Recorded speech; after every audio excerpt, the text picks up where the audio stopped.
All right, we're recording, everyone. Welcome to the Pod is Cult Magazine back. Podcast. He's back. I'm starting Pod. the podcast. Pod is back. Matt, oh Pod yeah, is- Matt, do the intro. yeah, I'll do the intro. This is the Cult Magazine Podcast. You thought I was dead. I'm back. I'm better than ever. I'm in worse shape than I've ever been, but I'm here in the I'm s- pod because I I'm believe standing in for this this one. magazine, I'm standing for this and one. we're gonna go. And this is Jake. I This had is to get everyone out Jaden. the booth for this one.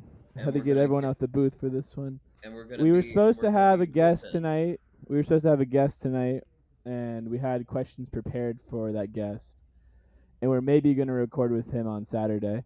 But what this is Freestyle. this is freestyle. This is old fashioned. We just bought the mics.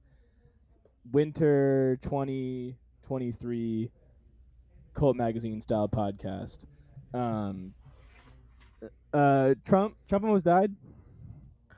Yeah, all right. Yeah, You know what this is. This is Matt and Jake. You know what this is. This is an opportunity. Uh, it's it's an an opportunity. opportunity. It's an opportunity to get better. It's an opportunity to reflect. That's for sure. So I think how how I want to approach this episode is I want everyone to take about half an hour to reflect in silence. I can do that in 3 seconds. Okay. I was supreme. This is just me speaking. I was supremely disappointed by how good he sounded in his press conference when he announced the new what was it? The new place of the Space Command, where it was going to be in Colorado, and now it's in Huntsville, Alabama. The beautiful place of Huntsville, Alabama. Hardworking people, very red. I won by 60, 70 points, he said. And the only reason he didn't want to go with Colorado was not because of any sort of strategic or any sort of bullshit like that. It's because Biden moved it to Colorado and they do all mail-in voting, so they already have really bad elections. So that's why he doesn't want Space Command to be there. Biden moved to Colorado. Biden moved the Space Command construction to My Colorado. sister just moved to Colorado. I was like, this is dude. If any more neo libs move to Colorado, I'm gonna lose my fucking mind. They all Wait, live there. That's where NORAD is. what is NORAD? It's basically like the map where all of the nuclear. It's the map where we know Yeah. where all the nuclear Nike silos are, and Yeah. we'd be able to launch them off from that area, and they all would be able to withstand a nuclear blast. So it's pretty much one of the last bastions of like American weaponry if all shit goes to hell. It's also that's the state where the crazy freaky ass airport is with all the like the lizard people magic. Right, and- dude. That's OG YouTube right there. That Yeah. was when YouTube hit right. That's That why was- Biden moved there because they Yeah. they harvest adrenochrome or whatever. Yeah. Yeah. Oh, dude. Biden's in the basement of the Denver airport getting sucked off by adrenochrome. A being made of pure adrenochrome. He's been quiet, dude. What the fuck's been going on with Biden? I don't even. He's dying. Yeah. Well, he- Literally, that didn't used to stop him. They have him on like a steampunk contraption, just like Yeah. pumping him like his lungs and shit. or like Yeah. one of those things that the Gorgons use on the people that live above the surface. Those things that like pump them full with energy, and they're just kind of like, yeah, from the Time Machine. Yeah. H.G. Wells, good book. And Trump is about to die, or he didn't, or he not dying.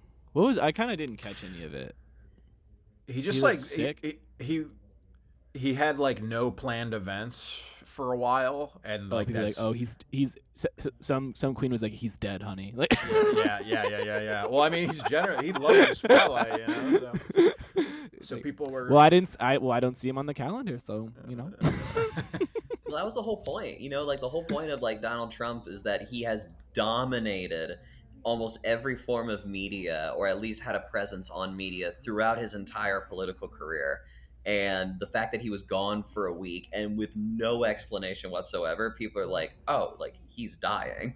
Dead. It's death. Death is Some people were coming. speculating he had like a reverse Fetterman stroke, that like it made him woke, and that they were like hiding him because he was.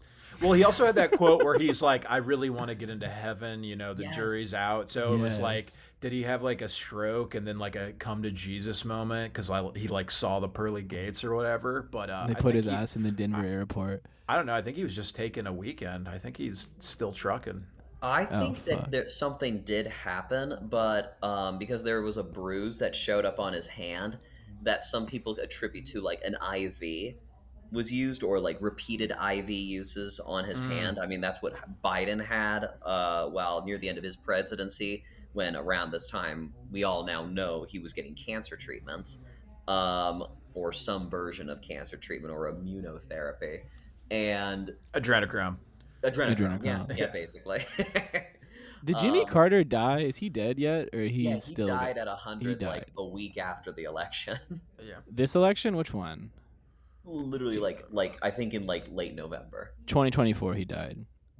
Bro, yeah, dude. Whatever they're giving these guys, it's insane. Did you see him before like Jimmy Carter died? Like Yeah, they did literally a like a skeleton flyover. in a wheelchair, They had a or like flyover to his house. Bush Senior. Is he still alive? He died, right?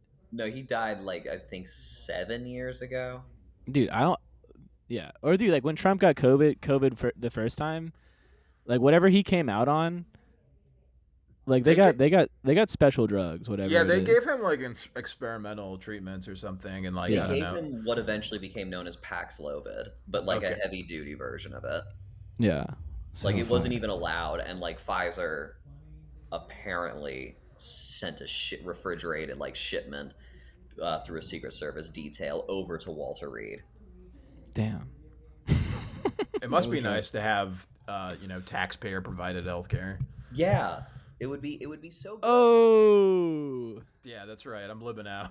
I'm there we living out right now. go. There we go. Well, I guess Okay. it's like the taxpayer provided This healthcare ain't is your like. regular podcast tonight, folks. We're getting. Sorry, I'm too deep in the bit here.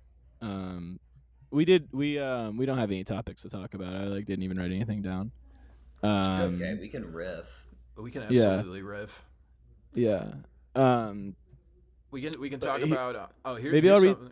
Oh, go ahead. Go Go ahead. ahead. Go Oh ahead. no, Jenkins, go ahead. There was a Yale review came out. It was sort of like in defense of Mary Oliver type of thing, and how like I don't know. We don't actually have to get into it. I just like it's one of No, those no, things. no. No, no, We no, no, no, we no. it's Let him. Shit. I just say it was one of those things where it's like where the like the subtext is like it's snobby and reductive to like dislike Mary Oliver, and it's like do we need to I don't know if Mary Oliver needs shooters. She has like a million fans, like even after she's passed away. Like I think she's fine. I think if people are reading her, like whatever, that's whatever. I don't know if we need alternative semi-academic editorializing on like why her stuff Yeah. is super important The in the Yale, moment. Yeah. the Yale Review took Oldest. time. Yeah. They took time and pages and money to talk about how it's mean and silly and snooty to talk shit about a writer that has sold millions of copies during their life and after Yeah, their life. basically. She has There's there's like a new collected something or other of Mary Oliver's coming out. So like a like Flannery O'Connor bit or something like yeah, that. yeah, yeah, yeah. So like the gist of it is, in her day, like, sort of basically it was like experimentalists like decried Mary Oliver, but actually if you really read her, you can garner more stuff from her poetry, which is also just like an argument like you can apply that to like literally anybody if Oh, you absolutely yeah. wanted to, but yeah, I don't know. I was reading that today when I was like, Yeah.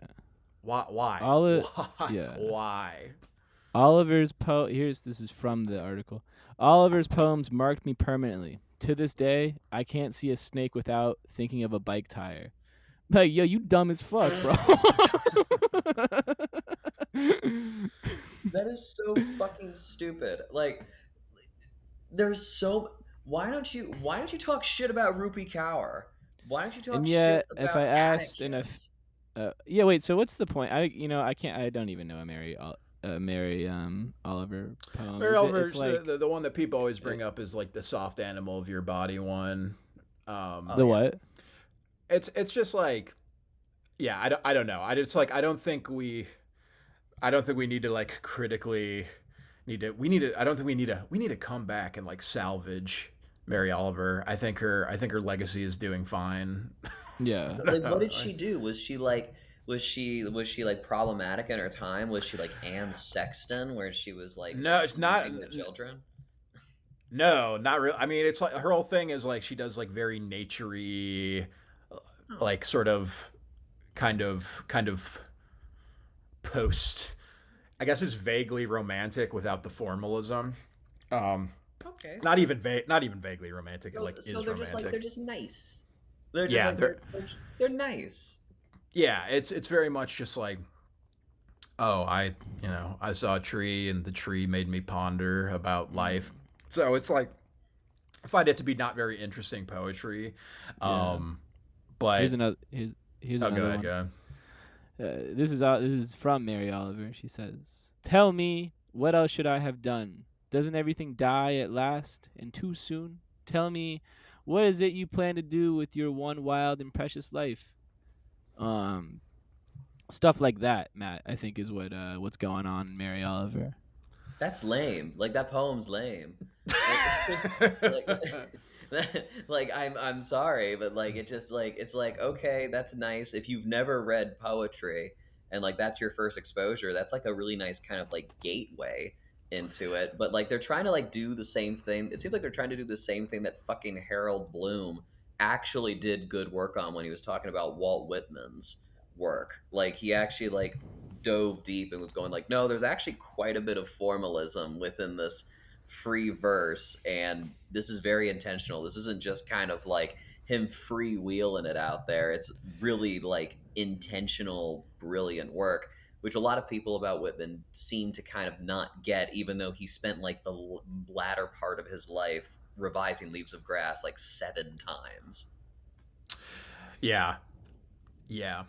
I think like the Whitman Oliver comparison that's interesting because like they both like really give a shit about pawns and shit. Mm-hmm. But um, yeah, I don't know. I guess I what pissed me off about the like the sort of the editorial is like I don't know. It's still we're still doing like a sort of poptimist type of thing, like within Mm. music, within and like, are we really gonna like do that within poetry too? It seems very sort of blasé and unnecessary.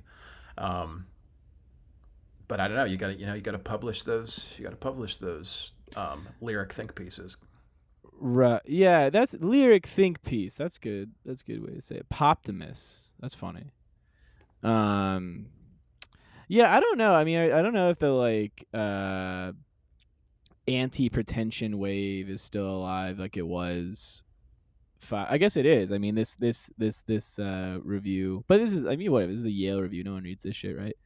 Uh Yeah. But I think that's just endemic of like any sort of poetry, thinking about poetry literature. But yeah. um, yeah, I mean, Yeah. I guess like anti pretentiousness is like I will say that like any writer that could be deemed pretentious, like as sort of especially in the contemporary within contemporary poetry has sort of carved a niche, a very often digital community, and like doesn't even really like engage with the sort of currents that they would even get called pretentious in, which Mhm. I totally get it as someone who's like also doing that.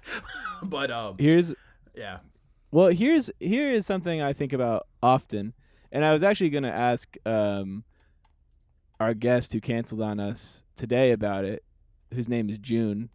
Um, We'll get his thoughts sooner or later. well, no, but I mean, I was literally thinking about I guess like what really got me thinking about it was like it was actually not poetry or writing. It was Tim Robinson, because I was like, all right, this guy is like more or less the like considered like gold standard of comedy right now, but like his shit is just like he's just like it's just like the hyper kid in the back of the class that goes like, I shit my pants, I shit my pants, and like that. But it's not like there's no like cultural critique or even like point of view beyond like I want to say whatever I want to say. But like of course that like makes its way to the top where like you can't even say like the word Israel on on SNL now. Like and so like yeah, in poetry I assume like the same fucking shit is happening. I mean it happens across the board. Like the thing that gets celebrated like it is not going to be like the thing that's like straight up praising the empire, but it's just the thing that's kind of like ignorant of the empire existing at all that just like wants to talk about pawns or Yeah. like Oh yeah, right. And so yeah, absolutely. it's like of course like there's like think pieces about like actually we should be reading about pawns and like thinking really hard about platitudes that are in Mary Oliver. They're actually quite profound. Uh, It's like a double undercut where like the world is literally burning and the world is literally on fire, but there's someone who is going to on a paper on a magazine or a journal that uses paper that is part of an institution that probably has contributed more to the destruction of our climate than most in America, given the clientele that come out of a place like Yale. And they're going like, we should talk about ponds while they're also like advocating for the destruction of ponds and the destruction of our natural ecosystem all at the same time. But they're going like, but it's like it's totally not pretentious to talk about it until the point where people are going to be like this, like there are no more ponds anymore, there are no more polar ice caps, and people right. are going to go, Right. well, it's Yeah. actually not a bad thing to like And talk and about how great snow was, because snow was really great. snow is sick. Well, I mean that's like the other side of like poptimism is like it's fucking militant. Like Oh if yeah. someone is ever like actually like it's sick to like be into like simplicity and pop is profound and you're like no that's gay. They'll be like you like like you'll get your fucking ass kicked or you'll get kicked out of school or something like it's like literally like people are like those are like the most militant people ever. I mean yeah like not to like beat a dead horse but like have you ever like told anyone that like Taylor Swift is stupid? Like you like know what I'm talking about, Oh right? yeah. Oh Yeah, it's yeah. like yeah. Yeah, but uh but there are also like some things where, and this is always like the argument that I will always acknowledge, like kind of is a little bit effective against the pretentiousness or like the beating up, being a little bit more contrarian, is that sometimes there's just some good shit that comes out of that movement, even if it comes out of what might be considered a little bit less of like like a more shitty place. Like some stuff does actually like hit every once in a while, like Taylor Swift, for example. I don't like 85% of her music, but I thought the album 1989 ruled. I thought it was really good, and I thought it was good songs. Did it like make me feel like totally different things and have like an incredible like experience as someone who consumes art and music? No, but when I put it on, I turned the radio on, and that's like that doesn't mean that it's like a great piece of work, but it didn't mean that it was bad. Yeah, I think also in regards to like sort of responses to like critiques of pop stuff, like I mean, especially in sort of like late Obama era into the first Trump administration, I think there was definitely like oh, you don't like the sort of popular form, you must actually be like sort of sexist in some capacity, or you're like anti-working class because like working class people really really enjoy popular stuff. right. And that's that's a super reductive way. That's a super reductive way of going about it. Also considering like, I mean, I've always come to it from a very sort of Adornian type of perspective, where so much popular media is like expressly designed to basically limit people and really limit people's expectations of can things be better and stuff. So I mean, and I guess that's my fundamental qualm with the Yale Review article, because it's just like I and not to be sort of like finger pointing, like we can be talking about something really better right now, like I don't want to take like that posture, but I feel like it's just like I don't know. It's just it's taking up a little too much space, and yes, it is just a digital publication or whatever, and a very select people are gonna read it. But it just feels very needless to me, and very much a continuation of a conversation that's just Well, like right. It's like it's also like it's the perspective that it has is that it's like doing something like punky or like countercultural or like antagonistic to the sentiments of the day. It's like it's literally like its point of view is like saying like well actually where like yeah like it's and I don't know like it's like kind of like this co-opting of like a fuck you resentment within literature where it's like yeah I don't know like maybe like take that perspective elsewhere and like I don't know get like pissed off about something else other than like this stupid fucking bullshit. Whatever, dude. Everything fucking sucks. That's why I was thinking about that the other day. I was like I was talking to my girlfriend. I was like, yeah, I don't know. I think like I'll like start like talking sometimes, and then I'll just like stop myself because like all I'm basically just gonna end up at is like, man, shit's fucked. Like that's and well, uh, I will say that's another reason why I think I was like perturbed because like there's so much wonder in the Mary. Oh shit, I got a nosebleed. Fuck. I'm just gonna keep yeah, let's go, dude. This pod is fucking cranking. um. Yeah, wait, no, There's don't wipe it. Don't wipe it. I'm not. There's We're so not much. on video yet, but Wait, it'll come. whoa, Um. Jenkins, you're really gonna just snort this thing? You're not gonna wipe it? Nah, I'm just gonna. Actually, I'm gonna let it dribble into my stash so I can kind of lick at it later because I like Is this the how you taste of typically do it, copper. or are you doing it just because we're on the pod? Oh well, no, I'm too focused. I can't get up to get a tissue to shove up there. Okay, I'm fine. too focused on critiquing the modern Yeah, dude. It poetry literally world. it literally breaking your made you brain right bleed. now. Yeah. Mary Oliver I'm getting is worked up. Well, I was saying, what was I saying? Oh yeah, it's like the whole, so much of the like Mary Oliver stuff, and it's not just her. I mean, there's a lot of contemporary poetry that has sort of taken on that sort of energy. I think anybody that's doing sort of a neo-romantic, neo-sincere type of thing is basically like doing what I mean. Ted Kooser also really does it too, with like sort of Midwest, like very sort of like the beauty of the cornfields and shit like that. Yeah. Um, but to me, it's always like no, but like shit sucks. Right. It's like There ain't no cornfields. yeah, and it's just like Where the fuck are you looking? I don't know. And also with the natural stuff, it's like for me, it's like how can you gaze upon some sort of natural environment in America in the 20th century, and be like, this is cool, and not like immediately be reminded of like, oh, like people used to live here that are originally from this continent, and then they got pushed out, and the ecology got totally decimated, and there was all this death, and it's like I don't want to wax poetic about the ponds and the trees, because to me it's like, Right. oh, these are all signifiers of death. So I don't know. Yeah. Maybe I'm just Right. Well, being no, a no, yeah. goth or I think whatever. it's like I mean that's like the really frustrating thing about like anyone that like is attempting to like of the I don't know. I'm gonna keep using the term poptimist sphere because the term works. Um, is it's like yeah, I'm not angry about the shit you're celebrating. It's really about like the things that you seemingly like lack the like point of view to see, like and that like your celebration inherently like glides over.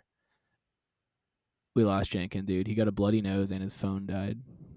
no, I think he's still here. I think he just needed to plug it up. Jenkins, fuck, we're really cooking. Actually, but it's okay. It says according to our podcast is that the actual recording is of a higher quality. Oh, Oh, I that's think he's good. back. Oh, Can you hear me? Jenkins, yeah. yes. What I was just I was just supposed to. It was supposed to just turn off the camera, but it just like totally just stopped recording my ass. So I don't know what the fuck that was Oh, about. Sorry for. did you press stop for yourself? No, I hit the camera. Apparently, if you turn off the camera, it. I don't know. Maybe it's just my. This is a new computer too, so I don't know. Oh, well, Sorry for congratulations on your new computer. interrupting the flow of the convo there. We'll edit that. We'll edit that. No, dude, I think we're posting this one raw. No edits, dude. Yeah, I think we're just gonna leave this one in. No, we'll, because I was talking to Jankin about it last week, and Matt, we've talked about this before, where it's like, okay, like what's the purpose of the podcast? What's it supposed to do? And we're like, oh, like we should probably like make like better episodes. Like we should like have like guests on and interview them and like be thoughtful about it. But then we end up putting it off for so long, and we only like, put out like one episode every like month and a half. And so like, I think we just like put out bullshit. I think like we literally just do. Slop. Yeah, I think we slop it up. We give people something to do. Like, listen, I think the podcast is a passive form. I think what people really want is like just to be able to get through the last hour of their day, get something for the commute. Like, this isn't like a respectable art form. This is like a No. nasty thing to be doing. No, but we still need to find good guests every once in a while. Yeah, well, look, every once in a while, sure. Periodically. Because we've But, like- we got some bangers out there. No, but listen, the views don't come in unless you put them out every week. Okay, we gotta play the game. All right, I'm tired of not playing the game. We're starting today. Okay, We're starting today. We're- We and eventually on Cole Super Magazine biased. we will have our own Mary Oliver apologism. I'm writing one. I'll write one right now. D- Yeah, without reading any Mary Oliver. Yeah, I mean, I don't mind Mary Oliver's work. I've read bits and pieces of it, except that one poem that was read on the episode. I was like, that sucked. But there's some other shit out there that I remember reading on like the Poetry Foundation website. Where I was like, okay, Jenkins, this here's a is question nice. for you. Jenkins, here's a question for you. Jenkins, here's a question for you. Sorry, Yeah, away hit from the me mic up. there. Ocean Vuong. How do you say it actually? Ocean Vuong. That might be. I've always said I think Ocean it's just Vaughn. Ocean Vuong. What if that was the question? How do you say this? Yeah. Hot or not? Whack, right? Whack as fuck. Well, it's like I. Okay, what? How should I be diplomatic? I've read like 2 poems and I didn't like. I don't know. I was pretty indifferent to them, and then I've only read like people being sort of very uncharitable, like cropping certain parts of his novel. Yeah, I don't know. The things that I've seen cropped like have not really done it for me. Also, I think that like they're a purveyor of like sort of celebrating sentimentality, like for sentimentality's sake, or not sentimentality, sorry, sincerity for sincerity's sake. But it is sentimental too. So, you know, I can't totally, you know, do something very incisive just because I haven't really engaged with it. But from what Right. I've seen, it's not like hooked me. But I am skeptical of like sort of I don't know, putting sincerity on a pedestal. This is kind of continuing from the Michael Chang conversation we had. But ultimately I think if like you're trying to like do one very particular thing and like making that sort of like central, well, that's not necessarily true. I don't know. I'm something about it rubs me the wrong way. Yeah, bad vibes. Every Ocean Vuong piece I have read, I have actually not been able to get through. But I think, to be fair, I don't think it's because the preconceived notion that I have is everyone fucking loves this guy. He probably fucking sucks, but why not? Why not give it a shot? And I'm already in kind of like a shitty mood and kind of like in a little bit of like a thorny, barbed mentality. So I might as well. And I'm going like I go through it and then I can't get through it, and I'm going like, yeah, I was right all along. He sucks. So Right. I have no. Yeah, it's, you know what I can't do. I can't shut that off.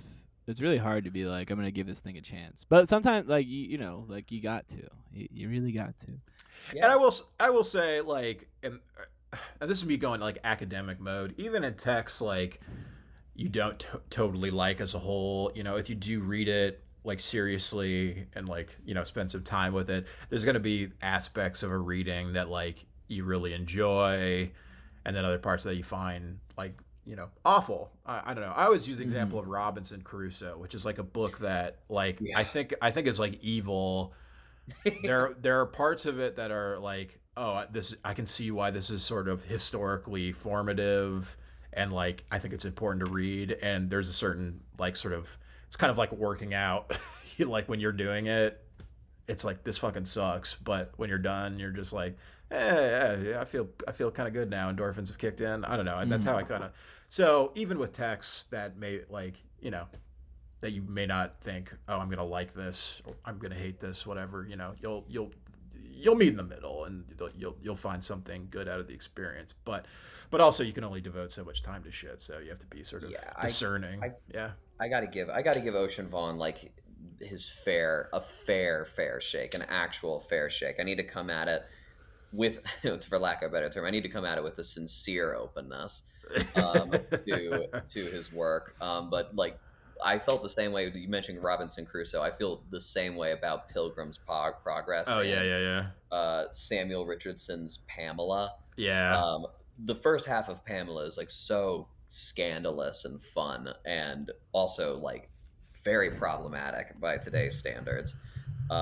Dude is just basically chasing this woman around a house, and then he's like, "Oh, I'm actually going to be nice to you now," and then she Oh loves him. yeah, I The forgot last about half of the that. book, that book's fucked, but it is so formative to how the novel is because the language is actually quite astounding. It's just everything underneath the prose that is hefty and beautiful. Everything underneath the prose is very sinister. yeah. Yeah, it's been a hot sec since I read Old Pam. That was an undergrad read for me. Um, damn. So that's my firm intellectual response. Reading sometimes is good and sometimes it's bad and sometimes Yeah. it's good and bad. So here's yeah.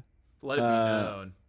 all right. Well, let's move on to our next subject. What we bombed some drug dealing boat from in Venezuela today, or was that yesterday? 2 days ago? Yesterday. Yesterday. Was it a oh okay? Was it a It was drug literally billing just. boat or It's a literally drug like a. dealing boat? It was. Yeah. Because Uh huh. because if there was a drug doing boat, actually, you know, both are fine. both are Yeah. both are fine. Dude, it's crazy. It's like also it's um like there's just video of it that was just like on the news like like even like I guess it's on every news channel, but it was on Fox being like, yo, check out what we did. And then I don't We know, yeah. stopped drugs. Yeah, I was like, We killed drugs.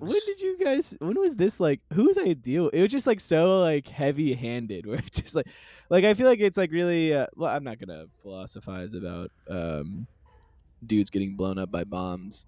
Um, but like, whose fucking idea was that? It was like, how do we stop drug dealers? And someone was like, So wait, so what? bomb? It wasn't even like sink the boat and like No, capture dude, the it's like people. it's literally a like fishing boat driving across the ocean, and they Great, like drone strike it. fabulous. Oh my Yeah, god, Killed yeah, 11 people. that's Killed,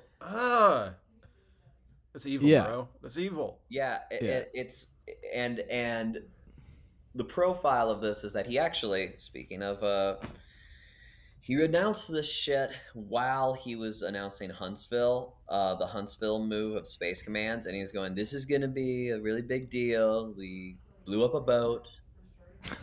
We blew, yeah. It seems like we blew up a Great. boat of Venezuelan drug dealers. No drug dealers here. They were trafficking drugs. Like I was like, are they trafficking drugs? Are they drug dealers? Like he's just like throwing a lot of shit out there. And from the profile of like what fucking moron would do this, it screams Pete Hegseth. It Right. screams Pete Hegseth because of the whole how he would do that shit in Yemen. He just didn't have a journalist to accidentally leak this information to. Trump Yeah. probably was just like, why don't we just say it? Pete, everyone loves you. Everyone loves you. Like, why don't we just say it, Pete? Like, you don't have to like keep it a secret. We're just gonna say that we blew up a bunch of people. What are they gonna do? Yeah.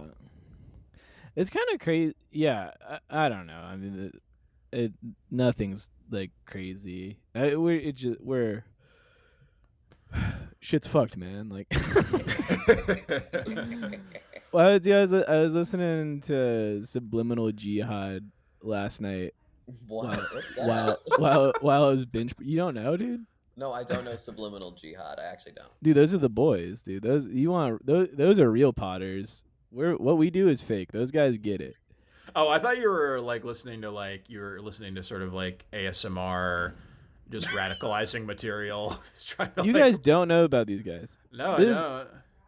Damn. Okay. PSA, guys. Subliminal Jihad. Look them up on Patreon or they're on YouTube. They put out amazing series. They're really really good. I've been listening to they're like it's called like Secret Machine Music, and it's about the origins of electronic music and like its relation to fascism. But and they've done like a 19-part series on Israel, Palestine, and Palestinian land rights, and I don't know, like religious I kind of like the ideological history of what's going on. They're incredible. Like one of the guys is also like a good DJ, like puts out cool music. We're cool too, though. No, I mean we're trying. We're like doing our best. No, we're cool though. We're cool too. Right. Well, that's what I'm saying. It's like, dude, like we don't have the time to make a podcast like that. Like we could. I'm too busy skewering writings about now dead poets. That's what I'm saying. I mean, all right, this can be our great moment right now. This can be the thing we look back on and say never again, or this can be how we are. Okay, we can. This can be the end of shitty podcast or the beginning of just sending out slop. And you don't have to answer right now, but I know what I'm thinking. slop it up. Baby. It's slop. It's sloppy toppy. It's sloppy. But toppy. Pete Hegseth literally has a Knights Templar tattoo on his chest. I didn't realize it. Like Yeah, that fucking cross is a Templar's cross. Is he Catholic? Yes, he's a radical Catholic. Oh, okay. I was gonna say, Yeah. well, he's appropriating Catholicism. He has on his inner forearm, he has Deus Vult on the end, which was the very first thing. I believe it was Pope Urban II who called the very first crusade and called it a war for God. Yeah.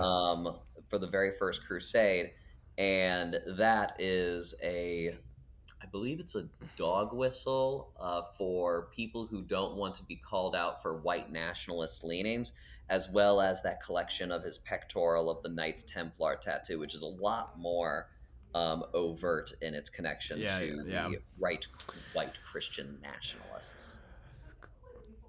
Well, that's just fabulous. Right. I mean, it was one of those things. It's like I knew this dude was some vein of fascist. Well, it's just like which one.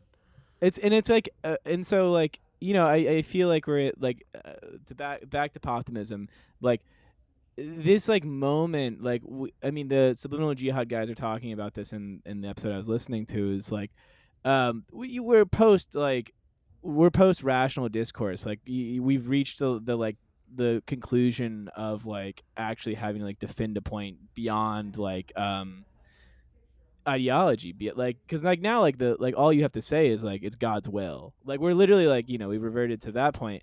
And so like if you are if you're someone like us, like all you can do is just say shit's fucked, man, shit's fucked, man, shit's fucked, man, and like I don't know, like and like pray that you like have the wherewithal to like withstand life. If you're like a fucking neolib like that isn't really affected by anything, then like like it's a perfect time to just be like, you know what, like pop music is like actually profound and like pawns are pretty.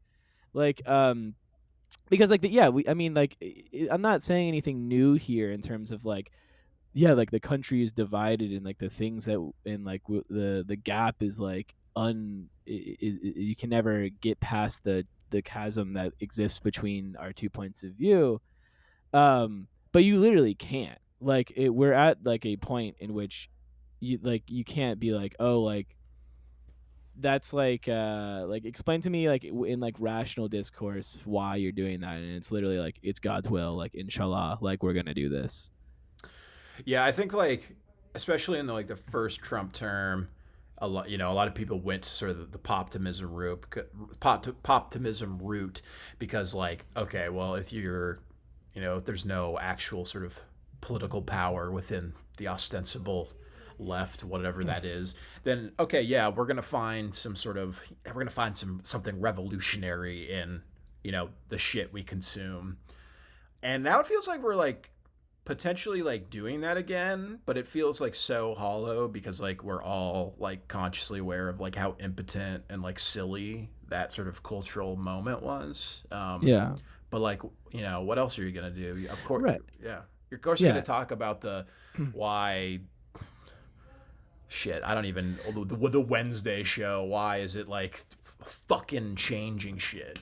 Yeah. And then like yeah, Yeah. and then like there's like also like great cultural capital being afforded like within like the New York cool kid crowd, like into this like like into like trad aloofness. Like that's not like unrelated. Is like Mhm. it's at like what's the edgiest thing you can say is like, you know what, like I know that we just blew up a boat full of like probably innocent Venezuelans, and like haha, like whatever. Like I'm like smart enough to like understand how fucked that is, and I actually think it's like kind of lame of you and cringe to like actually give a fuck. Um where it's like, yeah, so it's like I don't know, we're all doing the same shit. Like because like I don't know, we're at the precipice that most dignified countries would like pull out the guillotine. Like but like we eat slop, dude. We are slop eaters, and as long as we get the slop, then like we don't do anything. Like just as long as the NFL comes back and Lamar Jackson rushes for 200 yards every week, and Taylor Swift marries brain damage man, and like it doesn't fucking matter. Like dude, like we're just pigs. And I mean, you said this in the group message about like what we were talking about, kind of like how resurrection is like essential or crucial to making sense of the American psyche or the psyche within the American experience.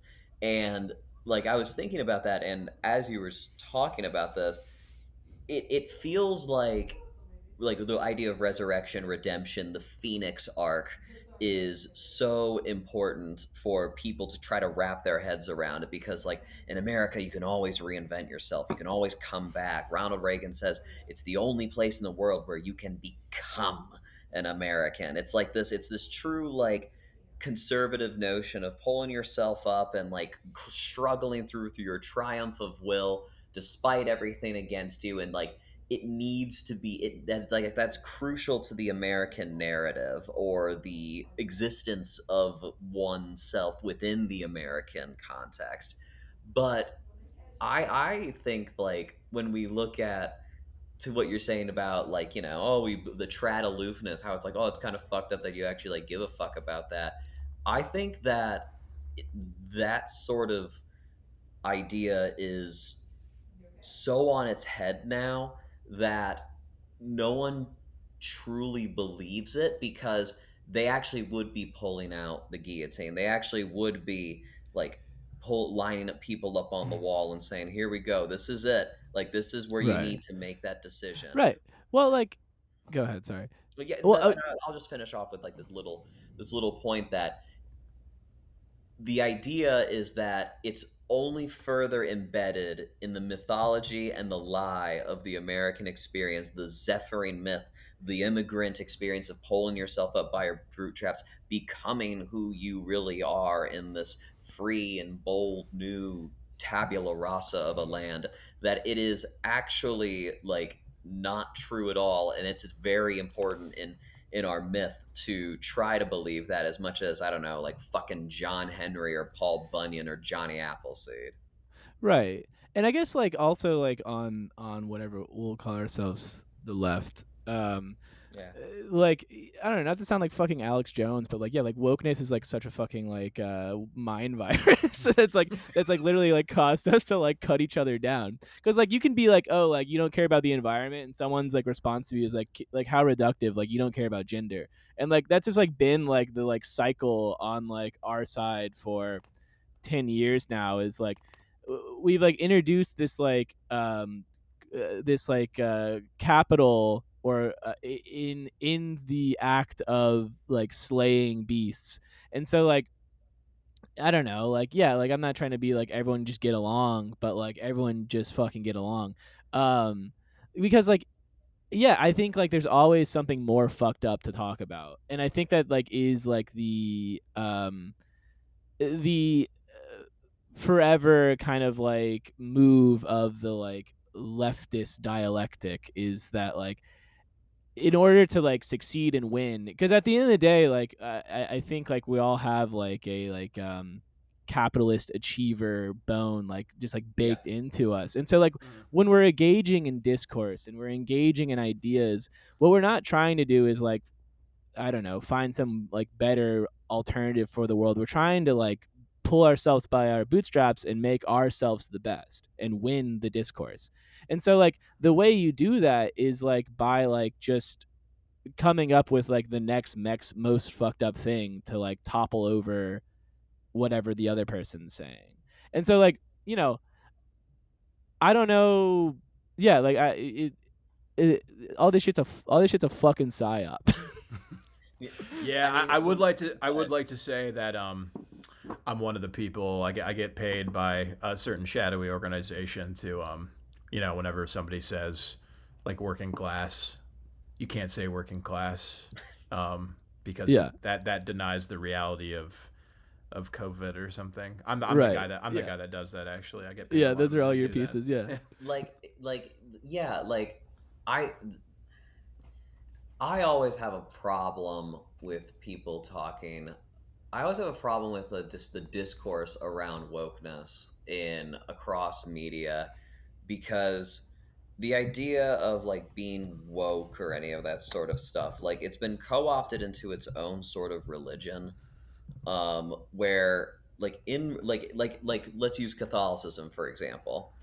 So many people are actually Catholic not because they want to be a universal, kind, caring, and non judgmental person who tries to do good in this world and tries to be a steward of their land and of their family. That is like what an actual Catholic is supposed to do, and be non-violent as well.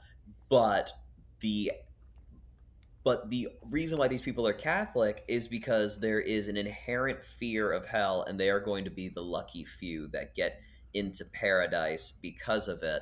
And I think that wokeness operates within the media of the snake eating its Right. head own Yeah. left. It's like a Is new form of exceptionalism, it's a right? new form of exceptionalism where they are not they're bringing people down because they want like a they want to be able to say that they are on the right side of whatever it is, but it's a diminishing return viewpoint, because it doesn't actually, because the actual viewpoint of what I find to be wokeness, which is I identify with it a lot, is that you just want to be you just got to be nice and kind and accepting to people. Like that's Right. literally all like it is, but it's come into this place where it that niceness, that kindness, and that dignity is taken away by those who might have a nuanced viewpoint of things, or might not be in the right headspace to begin with for gathering that acceptance. And I'm not saying we have to like fucking like do like that. I forget his name. It was like Daniel Frichenzo. He was a former Nazi, and he like goes around and like preaches against like fascism and stuff like that. I'm not saying we have to like extend an olive branch to the fucking Nazis. I think we're well past that point Mm. now. I think that, but I do think that there are people at least at this point now, because I remember having a conversation with a friend of mine, that there's going to be a point where we're going to have to be like, okay, if you don't believe in like the acceptance of people within a free society that have equitable structures around it, and you're perfectly willing with people getting erased because it would mean more comfort for you, I think that you deserve to be up on a wall. Like that's like we might get to a point where that is, and I don't want to get to that point because that would turn us into an evil cannibalistic force. But that's just that, like I don't I hold out that there is some degree of like just trying to have general kindness to people that will win out. But I don't know if enough people who hold the ideology are actually looking for that. Yeah, we're gonna have to get real kind real soon because once those equatorial biomes start collapsing, think shit's we're gonna yeah, it's like you're gonna have to be nice and you're gonna have to give your neighbor some fucking bugs because that's Yeah. that's how shit's gonna be rocking real pretty soon here. Yeah. Um, I I have my fantasy football draft going on in the background of this, and Matt, right when you concluded that like that rant, I heard that dun dun dun dun. Woo! Woo! Football's back, End, baby. end Come on now. racism. It says Yeah. end racism at the end Yeah. zone. Who Still has gives a end fuck? racism. Football's back. Shut the fuck up, nerd. Um, all right. Okay. Here's how we conclude this episode, which I might add, kind of a banger, guys. I think we're kind of onto something. I'm feeling hot. I tell you what, I don't know what they put in Nespresso pods, but I've been cranking those at work, man. I've been tweeting. that's that's what I do in my afternoons because my day is typically done by about like 3 o'clock, and I got like 3 hours of chilling to go, and so I kind of just, I've been drinking, I've been over caffeinating, and I've been tweeting, and that's how I'm gonna make it to the top. Beautiful. Um, well, I think it's like, I think about this a lot, and I think it's not something that I like talk about often, and it's not something that I really like ask people about. But like, yeah, I don't know. Like, do you feel responsibility to stay in America as an artist? And I think like yeah, like the more you think about it, like the worse prospects there are, and like and what the fuck can art do at this point? But it's like, yeah, I don't know. I don't know. I'm legitimately curious what you guys think. We're all, I guess, from like kind of different parts of the country, and do it and currently live in different parts of the country, and but also are partaking in um a uh an independent effort to create um artwork or literature and artwork that might be able to like push against the day a little bit. um and so like, yeah, like that keeps me going, is like, okay, like if I'm not here doing this doesn't exist, and like I don't know. And, I know we're small, but I also don't know a lot of other examples that like have like a similar point of view. And yeah, so I don't know, like I feel like a responsibility to stay and kind of like work in that fashion. But like, yeah, as an artist, I don't even know how good it is to like be here anymore. Like I think I'm like often like way too like irked and provoked to like really produce anything. it, yeah. That's tough. That's tough. Damn. Damn. Damn, son.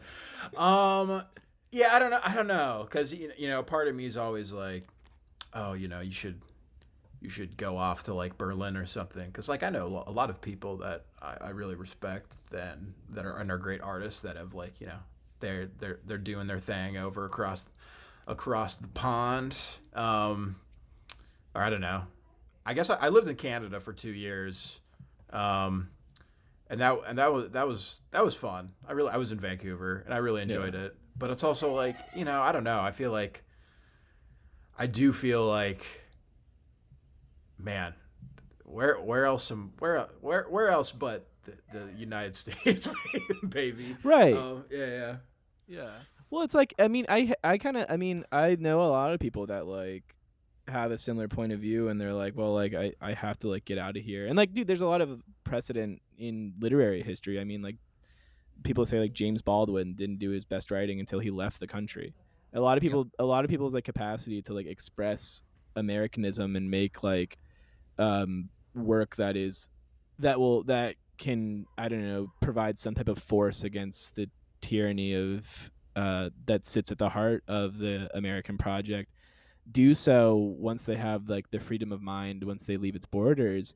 um but like, yeah, there is something like sort of like important seeming about like having like your literal body like in the country, and like feeling like the day, like I, like today, like I was, I work in a warehouse, and I work in a warehouse for a Swedish company. And so a lot of people that work for the company are Swedish, including like my boss. And so we're arranging like a shipment of 15 pallets of goods to go Dried out. fish. Yeah. Well, no, I mean literally like it's Swedish Oh, fish. Like I work for a Swedish candy company. Um wait, for real? yeah, yeah. Damn, that's crazy. Yeah, I it didn't was, know dude, Swedish fish was actually Swedish. I thought that was what do you think they got the name, dog? that's I thought it was like Irish Spring, but you No, know, fucking it was, yeah. shit. So I mean, literally like 15 pallets. My mind that's fucking crazy. Yeah, 15 pallets of Swedish fish going out to Virginia today, and so like we're one truck shows up, and like granted we like have told this like company that we don't have a forklift, and we don't have a means of like lifting the pallets into the truck. If they want them to be lifted into the truck, they need to bring a lift themselves, or bring a gate lift, or a lift gate rather, a truck with a lift gate. And so of course like a 50-foot semi truck shows up with no lift gate, and we're like, okay, fuck yeah, like we can't do it, like you guys know we can't do it. And then like we get an email from the company that's like, they're like, oh, don't worry, like we're sending along like another truck with a lift gate, and they're gonna put it in that truck and transfer it into the other truck. And we are like, what, like ass to ass? Like how is like how the fuck do you think this is gonna work? Like these are two different trucks. One's significantly taller than the other one. Like this is like the dumbest thing I've ever heard in my life. And like this isn't the first time something's like happened like this. Like I had the other week, like someone showed up with like multi-ton metal shelving, and it was one guy with a pallet jack, and like he had no idea or like plan to get the shelving off the truck, other than like, I guess I'll figure out when I get there. And like I have a picture of it, like he like half loaded it off the truck, and he's literally like telling me, he's like, hey man, you gotta get under there and like hold this up. I was like, fuck no, dude, like I'm gonna fucking die. like like you're fucking insane. But like, and this is not, this is all to say that like the reason like all this exists, I was talking to my boss, who's a Swedish guy, and he's like, like if we were in Sweden, if we were in Germany, like this wouldn't happen. Like you like these companies, like just it's way cheaper just to 1099 people and cut off margins, and like let like the like cheapest bidder do it. Even if it's a company that like doesn't have the capacity to like get a job done, you give the bid to them and say, fuck you, figure it out. And like they will. It's just like it's just gonna be like insane when it happens. And like, yeah, the shelving like went in, and like we spent 2 hours like considering how to make these trucks go ass to ass to put the pallet, to like slide pallets from one truck to another. But like realistically, it shouldn't have happened at all. Like we should have just like had like that dialed before, and like shipping like should have just been like simpler. But like what I'm saying is like that is an enriching experience as an American writer. I would not experience that if I lived in Berlin. Like if I lived in Berlin, some dude in techno boots would have showed up with like all the proper gear, and he would have been like well hydrated and well rested, and it would have been a 15-minute deal. Yeah, you would probably be teaching English. Gonna be right. They probably That's wouldn't just- even let me in yeah. the warehouse, dude. Yeah, Like yeah, that's yeah, a hard job to get. Like, dude, like the fact that I'm in the warehouse at all is like is indicative of like probably a problem. Like I have a graduate degree in creative writing, and yeah, I mean, I'm not the first guy to do that and like work a stupid ass job. Also, I love my job. If anyone is listening to the pod, like shout out to y'all. Y'all my dogs. But like yeah, it's just like I think like these experiences, you know, they are both like bad for your like mind, but like kind of like good for your like energy as a writer. And I think it's like a really hard thing to like balance. Is like, I don't know, like I want to be up close and personal and like see this bullshit, but I also like, I don't know, it does suck. And like and then like at the end of the week when you're like, wow, I'm tired, wow, like the air is nasty, wow, like there's nowhere to swim anymore, like then you're like, oh well, it actually sucks to live here. The food tastes bad. um so yeah, I don't know, like it's like this like act of rebellion that I feel, where it's like I need to like be here and experience these things in order to like write about them sincerely. um but then like the after effects of experiencing them like delete my capacity to do so, you know, like they make me tired and angsty and anxious, and they don't provide me like a fulfilling and well-paying job or health insurance. And so it's like, yeah, how the fuck do you balance any of that? And then after eating like a pound of Swedish fish, you just feel so terrible. Yeah, yeah, yeah, I just come home and I'm like, oh. I Yeah, crazy times. Yeah. the I'm listening to both of you, and I think I might have like a slightly different approach, although I agree with. I just, I don't know. As one who, in a much different time, when I was in a much different state, I was a lot more of an unhinged, lost person when I was living abroad for only half a year, which isn't really like anything. I was just basically an extensive tourist. But I mean, I don't think I would have fit over there. I'm a, I know I didn't fit over there. I was not that guy. I was not someone who could be a well-adjusted member of a society other than the rapacious craziness that is America, which I think makes me deserve to be part of this exile.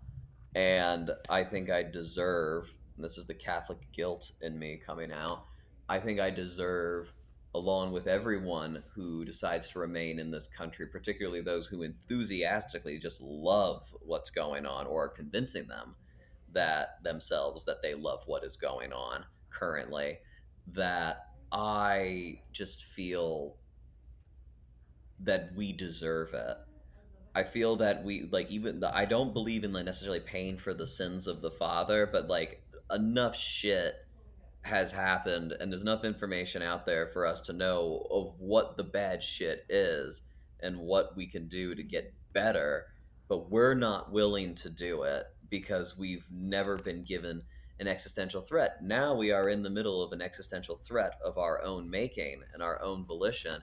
And as a writer, I think that it is like Samson, it's important for us to grow our beard long while we're chained up and to bring it the fuck down with us, or at least bear witness to it bringing the fuck down with us. And it's important for us to, it's important for me to see what it is and see this fracturing of this experience and to be fractured in myself so that I might be able to actually follow through in what the Phoenix narrative actually is, which is actually find something that's true about myself if I'm able to withstand it. And I think I can do that through writing, even if it comes at the expense of my own self. Mm, there we go. All right, that's how you end the pod right there, folks. That's an Okay. hour. Bam. There we go. Ladies and gentlemen, thanks for listening to the podcast again. You know, there's about 15 of you loyal listeners out there, and we really appreciate it. Yeah, welcome. Well, I'd like to welcome everyone to the Slop era. Okay, it's officially started. get used to it. This is how it's going to be from now on. Maybe we do topics moving forward, but we're going to be absolutely hammering the algorithm moving forward. We're trying to be famous, and we're going to sell this thing like Cult magazine or like Vice magazine.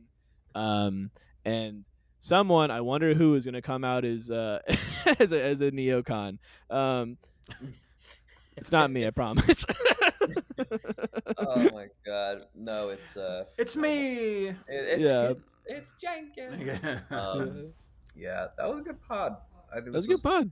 I think that was good. I'll just We Fun gotta times. we gotta somehow get the NFL sound in there somewhere. Bum bum bum bum. Should we check my draft real quick? It's football night in America. We're on Are a you Yep. ready podcast. for some football? We're on a All right, podcast, and it is fucking cool. I got no quarterback yet, dude. I don't know who any of these people are. You throw in Mike Glennon. I know Mike Glennon. They never draft quarterbacks. I always auto pick. I've never not auto picked. Because I believe in the powers of technology to save us. Anyway, great pod. What's up with everyone? You guys, Matt, I guess you could stop recording it. I'll stop. Okay. Free Palestine. Be kind to one another, and please be kind because the time's running out to not be. We already did the outro, Matt. I don't know if that's gonna make. I'm gonna include this in. Yeah, fine. Fuck it. Yeah, keep it raw. I don't even care.